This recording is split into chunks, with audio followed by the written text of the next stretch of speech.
In this video, we will learn the treatment of the goodwill in the different cases. First case, when goodwill is adjusted through the partner's capital account. We have the two types of the partner's capital account, fixed capital account and a fluctuating capital. Fixed capital means when the capital will not be changed and fluctuating capital means when the capital will be changed.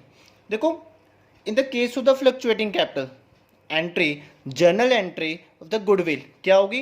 Gaining to sacrifice means gaining partner capital account debit to sacrifice partner.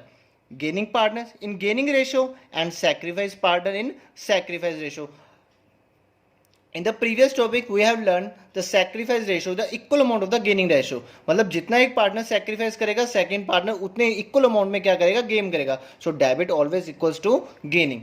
So goodwill, journal entry of the goodwill in the case of fluctuating capital, gaining partner capital account debit to sacrifice partner capital account. And in case of the fixed capital, देखो entry same है, gaining to sacrifice, but name change हो गया, gaining partners current account debit to sacrifice partner current account. Fluctuating में क्या था? gaining partners capital. और fix में क्या है? gaining partner current account. Means fix में करंट अकाउंट साथ में लगाना है और फ्लक्चुएटिंग में कैपिटल अकाउंट. एंट्री वही है in a sacrifice ratio. Sacrifice partner को सैक्रिफाइस रेशियो में क्या करोगे? डिवाइड करोगे और गेनिंग पार्टनर्स को गेनिंग रेशियो में. Now next, when goodwill is raised and written off. First case in वही same in the case of fluctuating capital, goodwill account debit to partners capital account. Obviously fluctuating capital है तो partners के साथ क्या आएगा? Partners capital account. अगर fixed capital होता तो क्या आता? To partners capital account. The only difference this. Now in case of the fluctuating capital, goodwill हम क्या कर रहे हैं? रेज कर रहे हैं. तो क्या आएगा? Goodwill account debit to partners capital account. For example, अगर company having a goodwill 30,000 and there are the three partners x y z, the equal ratio 1:1:1 इनके ओल्ड रेशियो है. तो आप क्या करोगे? Goodwill account debit 30,000 to x capital account to y capital account to z capital account. 30,000 को 1/3 करके करोगे, कितना आ जाएगा? 10,000 10,000 and 10,000. So entries goodwill account debit 30,000 to x capital account 10,000 to y capital account 10,000 to z capital account 10,000. Goodwill के full amount को लिखा और उसको किस रेशियो में डिस्ट्रीब्यूट कर दिया? In the old ratio. So goodwill raise and credit to the partners capital account in the old profit sharing ratio. Now next, साथ में इसकी और एंट्री आएगी partners capital account to goodwill. अब जैसे for example the XYZ old ratio 1:1:1. Now they want to change the profit sharing ratio 3:2:1. Now partners capital account means X capital account, Y capital account, Z capital account to goodwill in the new profit sharing ratio. Means 30,000 को आप किस ratio में distribute कर दोगे? 3:2:1. तो जब आप 30,000 को 3:2:1 में क्या करोगे?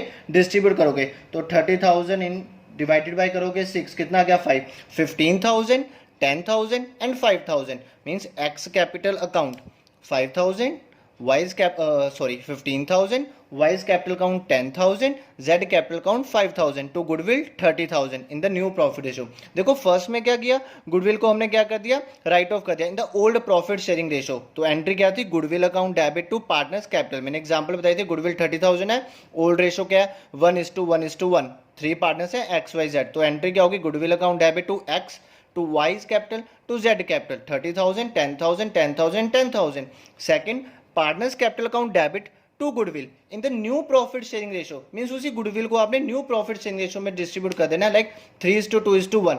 सो X capital 15,000, Y's capital 10,000, Z capital 5,000 to goodwill 30,000. Goodwill debited to a partners capital through the new profit sharing ratio. Now next, in the case of the fix capital, only difference जहां पे हमने capital है वहां पे आप क्या open कर दोगे? करंट अकाउंट, बस. Now in this video we will learn the accounting treatment of workman compensation reserve under different situations. Now first of, what do you mean by workman compensation reserve? means reserve is created, workman compensation reserve is created for any claim of the workman compensation.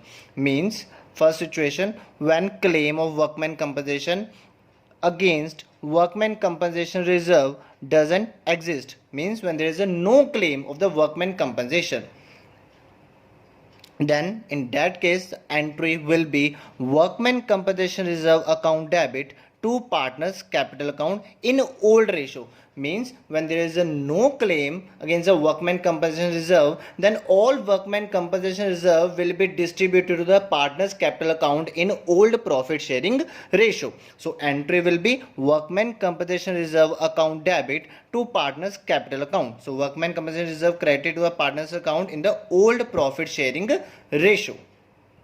Now next, when claim for workman compensation exists, अब क्या है, अगर claim exist कर रहा है, now in the different situation under the when the claim for workman compensation exist. First situation, workman compensation claim is equal to the amount of workman compensation reserve. Means you created the workman compensation reserve 20,000 and claim for the workman compensation 20,000. Means when the workman compensation claim is equal to the amount of the workman compensation reserve, then entry will be workman compensation reserve account debit to workman compensation claim. Mean जो भी reserve था वो सारा का सारा कहां पे चला गया, क्लेम में. So entry will be workman compensation reserve means 20,000 to workman compensation claim 20,000. Narration, workman compensation claim adjusted towards the reserve. Next, when workman compensation claim is less than the amount of the workman compensation reserve, means workman compensation reserve 20,000 and claim 10,000. तो क्या हो गया, workman compensation claim is less than the amount of the workman compensation reserve, then the entry will be workman compensation reserve account debit to workman compensation claim and the remaining amount distributed in the partners capital to partners capital. For example जो भी हमने example ली थी, claim कितने थे, reserve कितने थे 20,000, claim कितना था 10,000. तो हम यहाँ के लिखोगे workman compensation reserve to debit 20,000 to workman compensation claim 10,000 and remaining 10,000 distribute to the partners capital account in old ratio. ठीक है, 20,000 में से 10,000 क्लेम एडजस्ट हो गया और रिमेनिंग 10,000 क्या हो जाएंगे, पार्टनर्स में डिस्ट्रीब्यूट हो जाएंगे इन the old ratio. Now next case, workman compensation claim is more than the amount of the workman compensation reserve. Means workman compensation is 20,000 and claim of the workman compensation 30,000. Means workman compensation claim is more than the amount of the workman compensation reserve. Then the entry will be workman compensation reserve account debit, revaluation account debit to workman compensation claim. हमें claim के amount को adjust करने के लिए, देखो reserve में तो हमारे पास उतनी अमाउंट है नहीं जितने का क्लेम है. So we have to open the revaluation account to cover the workman compensation claim. So workman compensation claim कितना था 30,000, 20,000 किस में से ले लेंगे, रिजर्व में से. रीवैल्यूएशन कितने का ओपन कर देंगे 10,000. So workman compensation reserve 20,000, revaluation account 10,000 to workman compensation claim 30,000. Clear? Amount of the claim debited to the workman compensation reserve and revaluation account. And then revaluation account will be distributed in the partners capital and the entry will be partners capital account debit to revaluation account. Mean जितना आपने claim को पूरा करने के लिए क्या open किया, revaluation, तो उस रिवैल्यूएशन में क्या आएगा, पार्टनर्स क्या करेंगे, कंट्रीब्यूट करेंगे. So entry will be partners capital account debit to revaluation.